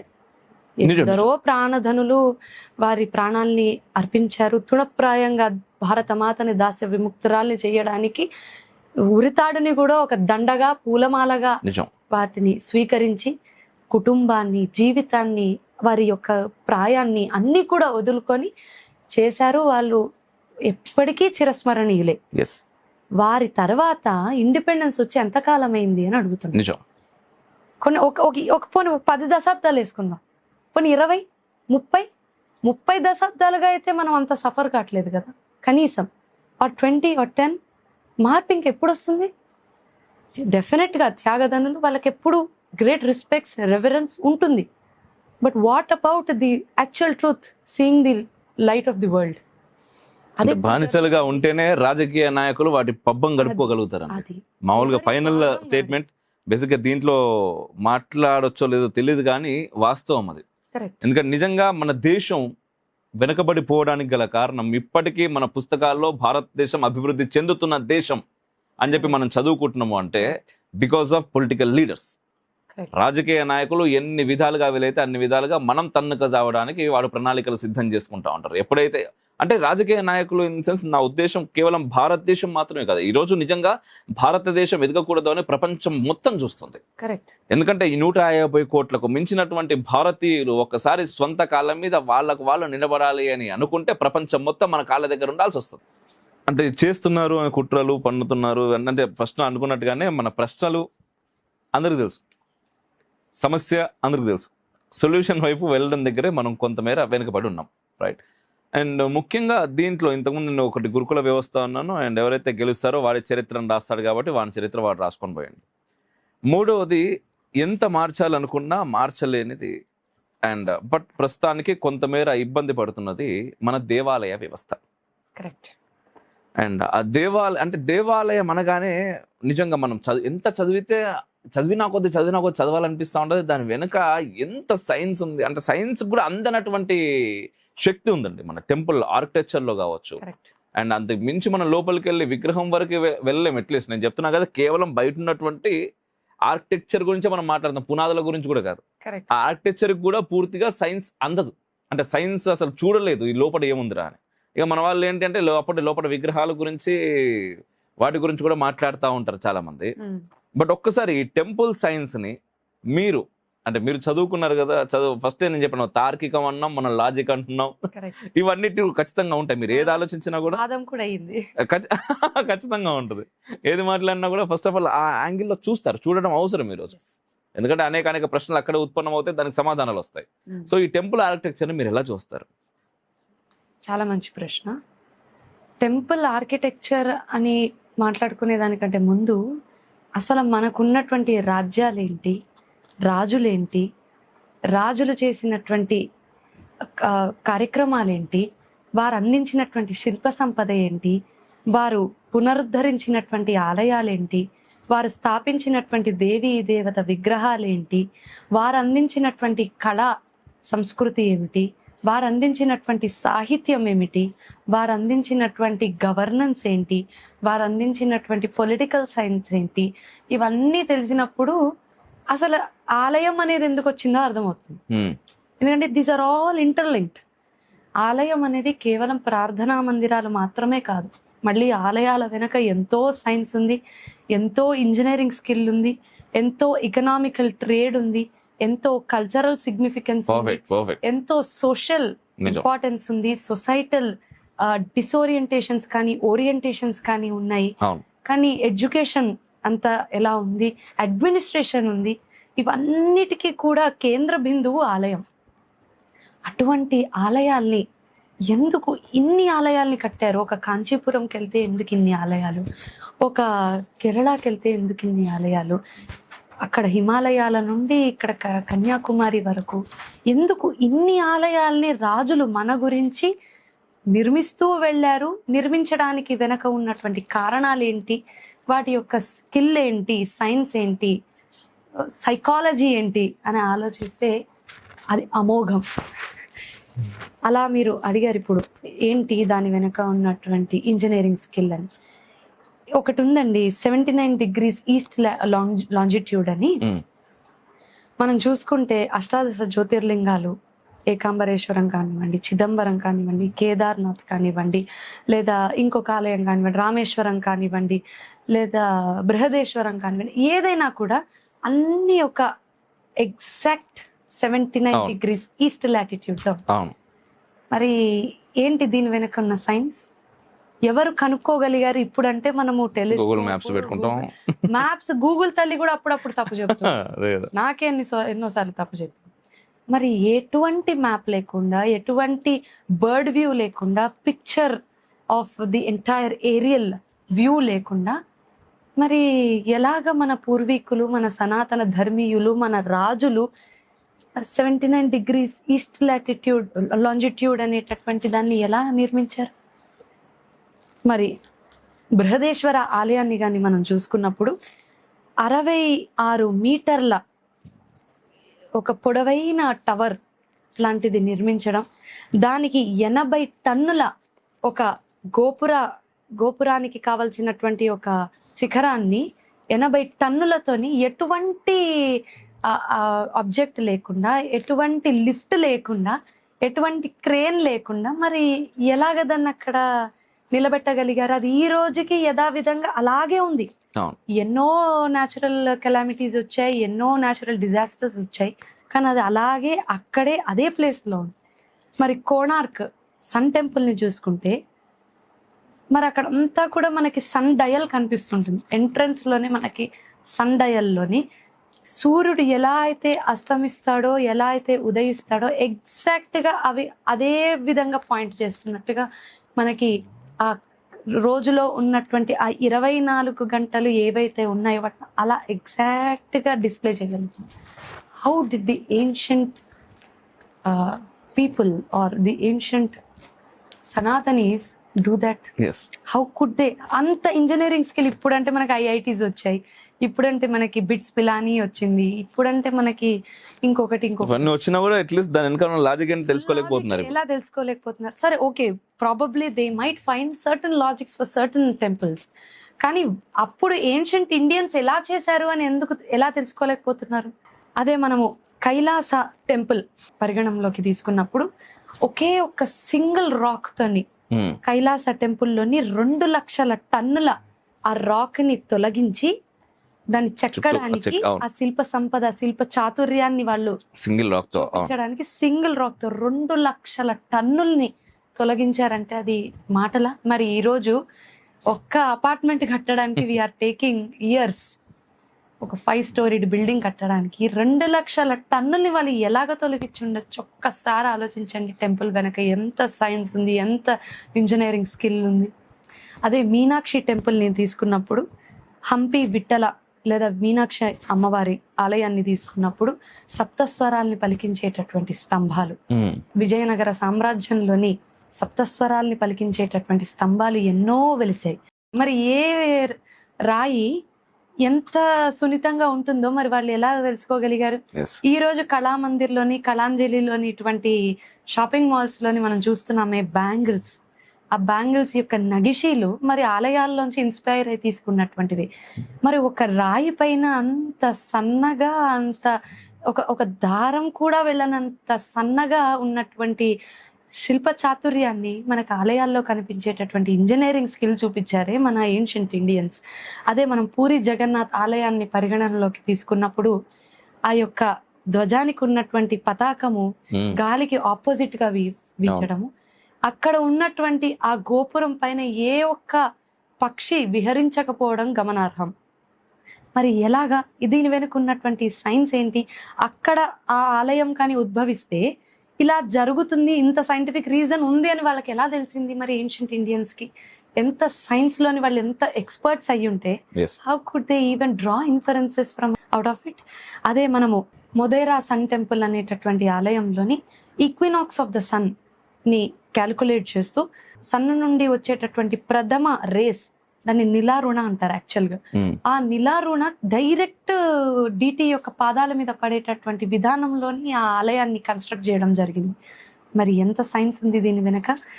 విరూపాక్ష ఆలయాన్ని మనం పరిగణనలోకి తీసుకున్నప్పుడు లైట్ సైన్స్, కెమెరా ఎఫెక్ట్ ఎలా ఉంటుంది, ఇన్వర్షన్ ఆఫ్ కెమెరా అనే దాన్ని కాన్సెప్ట్స్ అన్ని కూడా, ఇన్వర్షన్ ఆఫ్ కెమెరా షాడోస్ ని మనకు చాలా సుస్పష్టంగా మనకు ఆ ఆలయాన్ని చూస్తే తెలుస్తుంది. సూర్యుడు ఎలా అయితే కనిపిస్తుంటాడో గోపురము రివర్స్ లోని మనకి ఇంకొక చేంబర్ లో, డార్క్ చేంబర్ లో చూసినప్పుడు కనిపిస్తుంది. ఇలా కనిపిస్తుంది అంటే ఫోటో సైన్స్ అప్పుడే ఉంది కదా.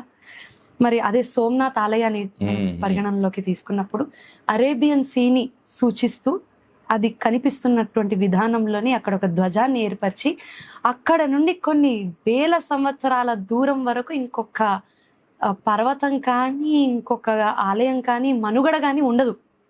డైరెక్ట్ ఇంక ఆఫ్రికానే. దిస్ ఇస్ ది టిప్ అని చూపించేటటువంటి సైన్స్ మన భారత సనాతనీయులు మనకు అందించినటువంటి గొప్ప ఇంజనీరింగ్ స్కిల్ కదా. మరి అదే మనం రామప్ప ఆలయాన్ని చూసుకున్నప్పుడు 1000 స్తంభాలతోనే ఒక ఆలయాన్ని నిర్మించడం, లేపాక్షి ఆలయంలోని తేలుతున్నటువంటి స్తంభాన్ని ఏర్పరచడం, ఆ తేలుతున్నటువంటి స్తంభం కింద మనం ఒక పేపర్ పెట్టినా కూడా అది కదులుతూ ఉంటుంది. అంటే అక్కడ అంత వాక్యూమ్ ఉంది. మరి ఎలా నిలబడుతోంది? ఇప్పుడేమో మరి కూలిపోతున్నాయి కదా బిల్డింగ్స్, దాని మీద ఒకటి కట్టినప్పుడు. మరి ఎలా కట్టారు? పద్మనాభ స్వామి ఆలయంలోని సీక్రెటివ్ కోడ్స్ తోని కొన్ని ద్వారాలు ఉండడం. మరి ఏ సైంటిస్ట్ ఇప్పుడు మనం మాట్లాడుకున్నట్టుగా ఏ జ్ఞానవంతుడు, ఆధునిక జ్ఞానవంతుడు, విద్యావంతుడు దాన్ని ఎందుకు డీకోడ్ చేయలేకపోతున్నాడు? సో ఇటువంటి గొప్ప శిల్ప సంపద, శిల్ప చాతుర్యము, వైజ్ఞానికంతో కూడినటువంటి భగవత్ ఆరాధన కలిగినటువంటి సైంటిఫిక్, స్పిరిచువల్, ఇంటెలెక్చువాలిటీ కలిగినటువంటి గొప్ప దేశం భారతదేశం మాత్రమే. అందుకు అది పుణ్యభూమి, అందుకు అది ధన్యభూమి, అందుకు అది తపోభూమి, అందుకని అదొక కర్మభూమి. దాంట్లో లేనిది లేదు, దాంట్లో కనిపించనిది లేదు. ఎక్కడైనా ఏదన్నా లేనిది ఉందంటే అది అసలు ఇంకా లేనట్టే. సనాతన ధర్మం ఇస్ లైక్ అన్ ఎన్సైక్లోపీడియా, సనాతన ధర్మం ఇస్ లైక్ డిక్షనరీ. ఇందులో లేదంటే ఇంకా అది ఎక్కడ ఉండదు. అటువంటి గొప్ప ఇది సనాతన ధర్మం. బాగుందండి, బాగుంది, చాలా బాగుంది. అండ్ వింటున్నా కొద్ది వినాలనిపిస్తుంది మీరు మాట్లాడుతూ ఉంటే. అండ్ అంత అద్భుతమైనటువంటి చరిత్ర మనది. Correct. And one more thing అండి, నార్మల్ గా ఇది పర్సనల్ అనుకోవచ్చు. నా క్వశ్చన్ వచ్చేసి, ఈ రోజు మీరు ధర్మం గురించి ఎంతగా మాట్లాడుతూ ఉంటారు, రైట్? మాట్లాడుతున్నప్పుడు అంటే సోషల్ మీడియాలోనే మీ వీడియోస్ చాలా వైరల్ అవుతా ఉంటాయి. అండ్ మీ ఇన్స్టా హ్యాండిల్స్ లో కావచ్చు, బయట కావచ్చు. ధర్మం గురించి ఎవరు మాట్లాడినా కూడా ఒక రకమైనటువంటి అంటే జనాల దగ్గర నుంచి కామెంట్స్ కానీ ఒక వ్యతిరేకత వస్తూ ఉంటుంది చాలా సందర్భాల్లో. అండ్ మీరు మాట్లాడుతున్నప్పుడు మీరు ఆ వ్యతిరేకతను ఎలా తీసుకుంటున్నారు, ఎలా మేనేజ్ చేయగలుగుతున్నారు? చాలా మంచి ప్రశ్న. It's not personal. ఎందుకంటే వీఆర్ ఆల్ లైక్ వారియర్స్. అంత గొప్ప వారియర్స్ కాకపోవచ్చు, మన చిన్న చిన్న బ్యాటిల్స్ వీఆర్ ఫైటింగ్ ఫర్ సనాతన ధర్మం. ఎక్కడైనా కూడా మంచి చెడు రెండు ఒకే బాటలోనే ఉంటాయి. మంచి తీసుకోవాలి, చెడు వదిలేయాలి. మీరు అన్నారు చాలా అనవసరమైనటువంటి comments, Yes. Sarcastic comments, without knowledge, ignorential comments వస్తూ ఉంటాయి అని. డెఫినెట్ గా వస్తాయి. కొన్ని బాధిస్తాయి, కొన్ని అయ్యో అమాయకులు అనుకునేలా చేస్తాయి. ఎందుకు బాధించవు కొన్ని అనంటే, సనాతన ధర్మము అనేటటువంటి దాని గురించి తెలుసుకుని, సనాతన ధర్మం గురించి లేదా నా భారత మాత గురించి, నా భారతదేశం గురించి వందలాది మంది, వేలాది మంది ప్రాణాల్ని తృణప్రాయంగా వదిలేశారు. వాళ్ళు నాకు ఇన్స్పిరేషన్. ఒక నీరా ఆర్య గురించి ఎంతమందికి తెలుసండి? సుభాష్ చంద్రబోస్ కాలం నుండి ఆవిడ దొరికిపోయి, she is the first spy woman of this country. ఆవిడ దొరికాక కాలాపానీలోని ఆవిడని వేసినప్పుడు అతి క్రూరంగా చర్మాన్ని ఉలిచి, ఆవిడ ఎక్కడున్నాడు సుభాష్ చంద్రబోస్ అంటే నాకు గుండెల్లో ఉన్నాడు, కావాలా చూస్తావా అని అడిగితే ఆవిడ వక్షాన్ని తొలగించి ఆవిడని చిత్రవద చేస్తే, ఆవిడ అక్కడి నుంచి విడుదలై భారతదేశానికి స్వాతంత్రం వచ్చాక, భరతమాత దాస్య విముక్తురాలయ్యాక ఆవిడ విడుదలై మళ్ళీ స్పైగా పనిచేసింది. అలాంటి గొప్ప మహిళ నాకు ఆదర్శం. ఒక ఝాన్సీ లక్ష్మీబాయి, ఆవిడ ఝాన్సీ గురించి తన ప్రాయాన్ని కానివ్వండి, తన యొక్క అందాన్ని కానివ్వండి, లేదా తన యొక్క జీవితాన్ని కానివ్వండి, తన యొక్క రాజ్యాన్ని కానివ్వండి, బ్రిటిషర్స్ నుంచి కాపాడడానికి అన్ని అర్పించి తను భారతమాతని దాస్య విముక్తురాలు చేయడానికి వారిని అతి క్రూరంగా చంపి, ఆవిడ కన్ను తెగి కింద పడితే వాళ్ళని ఎదిరించి ఓడించి ఝాన్సీకి తర్పణం వదిలిందండి ఆవిడ రక్తాన్ని. ఆవిడ నాకు ఇన్స్పిరేషన్. ఒక రుద్రమదేవి నాకు ఇన్స్పిరేషన్. ఒక సుభాష్ చంద్రబోస్ నాకు ఇన్స్పిరేషన్. ఒక భగత్ సింగ్ నాకు ఇన్స్పిరేషన్. ఒక గురు గోవింద్ సింగ్ కొడుకులు, గురు గోవింద్ సింగ్ పుత్రులు ఇద్దరు, 9 సంవత్సరాలు 6 సంవత్సరాలు. వాళ్ళ 4 పుత్రులు ప్రాణాలని దేశం కోసం అర్పించారు. ఈ ఇద్దరు 6 ఏళ్ళు 9 ఏళ్ళండి. వాళ్ళిద్దరూ పాపం చివరి క్షణం వరకు నువ్వు మతం మారుతావా అనంటే నా దేశం గురించి నేను మారను అని తలెత్తుకొని సజీవ సమాధైనా మాకు సమంజసమే, మాకు okay, we are okay with anything but not మత మార్పిడి అని అంత చిన్న పిల్లలు నాకు విలువలు నేర్పిస్తే వాళ్ళు నాకు ఆదర్శం. అదే రంగనాథ ఆలయం నుంచి 12,000 మందికి పైగా వారి ప్రాణాన్ని తృణప్రాయంగా ఒక భగవంతుడికి అర్పించారు. భగవంతుడిని కాపాడుకోవడానికి, దేశం, ధర్మం, భగవంతుడు గురించి వాళ్ళు అందించారంటే నాకు వాళ్ళు ఆదర్శం. రామ జన్మభూమి గురించి 1000 మంది వారి ప్రాణాలని, కరసేవకులు ఎందరో వారి ప్రాణాలను అర్పించారు. జ్ఞానవాపి, కాశీ లాంటి ఆలయాల గురించి 50,000 మంది ప్రాణాలను వదిలారండి. 1000 ఆలయాలని వ్యాండలైజ్ చేసి ఇప్పుడు ఈ రోజుకి రికార్డ్స్ లో మనకున్నది 1000 మాత్రమే. అందులో చాలా ఇంపార్టెంట్ టెంపుల్ బిందు మాధవ టెంపుల్ అనేటటువంటి టెంపుల్. ఆ బిందు మాధవ టెంపుల్ కనీసం ఇప్పుడు జనాలు వెలుగులోకి కూడా రావట్లేదు. ఆ ఆలయాన్ని ధ్వంసం చేయడానికి ఔరంగజేబ్ చేసినటువంటి అకృత్యాలు అంతా ఇంత కాదు. 50,000 మందికి పైగా ప్రాణాలను 50,000 అండి, 5 కాదు, 50 కాదు, 50,000 మంది తృణప్రాయంగా ప్రాణాలని అర్పించారు అని అంటే, అక్కడ ఆ ఆలయాన్ని వ్యాండలైజ్ చేశాక 3 సంవత్సరాల పాటు అక్కడ ఉన్నటువంటి కనకము, వజ్రము, వైఢూర్యాలు తొలగించడానికి 3 సంవత్సరాలు పట్టింది. అంటే ఎంత సంపద, ఎంత ఆర్థిక సంపద అక్కడ ఉండి ఉండవచ్చు. కాశీ, జ్ఞానవాపి, ద్వారకా, రామజన్మభూమి, కరసేవకులు, వీళ్ళు కదా మనకి ఇన్స్పిరేషన్. ఒక అబ్బక్క, ఒక వేలు నాచియార్, ఒక ఝాన్సీ లక్ష్మీబాయి, ఒక వీరు ఆదర్శంగా ఉన్నప్పుడు ఎవరో ఒక చిన్న పక్షి వచ్చి ఆకాశం ఏముంది ఏం లేదు అని అంటే, పక్షివి అని వదిలేనా, లేకపోతే ఆకాశం అంటే ఏంటో తెలుసా అని చెప్పి ఏదో పాపం ఇగ్నోరెన్స్ తో చెప్పారు అనుకోవాలి, వదిలేయాలి. ఎందుకంటే మన విజన్ ఇస్ డిఫరెంట్. మనకున్నటువంటి ఇన్స్పిరేషన్, వాళ్ళ ముందు వీళ్ళంత ఎంత అండి. సో భగవంతుడినే మనం కాపాడుకోవాలి. భగవంతుడు సౌలభ్య రూపంలో ఉన్నాడు. భగవంతుడిని కాపాడాల్సినటువంటి బాధ్యత మనది. మరి ఆ భగవంతుడిని కాపాడడానికి ఎంతమంది ప్రాణాలను అర్పించారు, ఎంతమంది ఇప్పుడు మీలాంటి వారు రిస్క్ చేస్తున్నారు వారి జీవితాలు. మొన్న చూసాం ఒక అమ్మవారి ఆలయంలోని ఎంత విధ్వంసం జరిగింది. మరి వాళ్ళు మనకి ఇన్స్పిరేషన్. కామెంట్స్ వస్తూ ఉంటాయి, పోతుంటాయి. కొంతమంది అంటారు ఇప్పుడు లిప్స్టిక్ ఎందుకు పెట్టుకున్నారు, కమ్మలు ఎందుకు పెట్టుకున్నారు. అరే, అలంకరించుకోవడం కూడా సనాతన ధర్మంలో ఒక అంతర్భాగం, నాట్యంలోనే అదొక అంతర్భాగం, అన్నిట్లో అది అంతర్భాగం. So comments keep coming. Take the good, leave the rest. Take the criticism for good, try to rectify and be a better person. Is my philosophy. బాగుంది. అండ్ ఎట్ సేమ్ టైం మీరు అంటే ఈ రోజు భావి తరాలను మనం మాట్లాడుతూ ఉంటాం. కరెక్ట్. సీరియస్ గా మన పూర్వీకులు ఎంత చేసినా మన కోసం, అండ్ మనం ఏం చేసినా కూడా మన నెక్స్ట్ జనరేషన్స్ కోసం. ఎందుకంటే ఎవడు జీవితకాలం బ్రతికినా కూడా 120 సంవత్సరాలకు మించినటువంటి ఆయుష్ మనకి ఇవ్వలేదు. సో మనం ఎంత చేసినా ఏం చేసినా ఆ తర్వాత పుట్టే వాళ్ళ కోసం, తర్వాత బ్రతికే వాళ్ళ కోసమే. సో నెక్స్ట్ జనరేషన్స్ అండ్ ఈ రోజు ఉన్నటువంటి ఈ జెన్జీ కిడ్స్ కి మీరేమైనా చెప్పాలి అంటే ఏం చెప్తారు? చాలా మంచి ప్రశ్న. ఎందుకంటే నేను కూడా జెన్జీ. మీరు జెన్జీ. మీకు తెలుసు ఆ విషయం. దో ఐ అపియర్ ఓల్డ్, నేను కూడా జెన్జీ కిడ్డే. ఓల్డ్ ఏం కనిపించలేదు.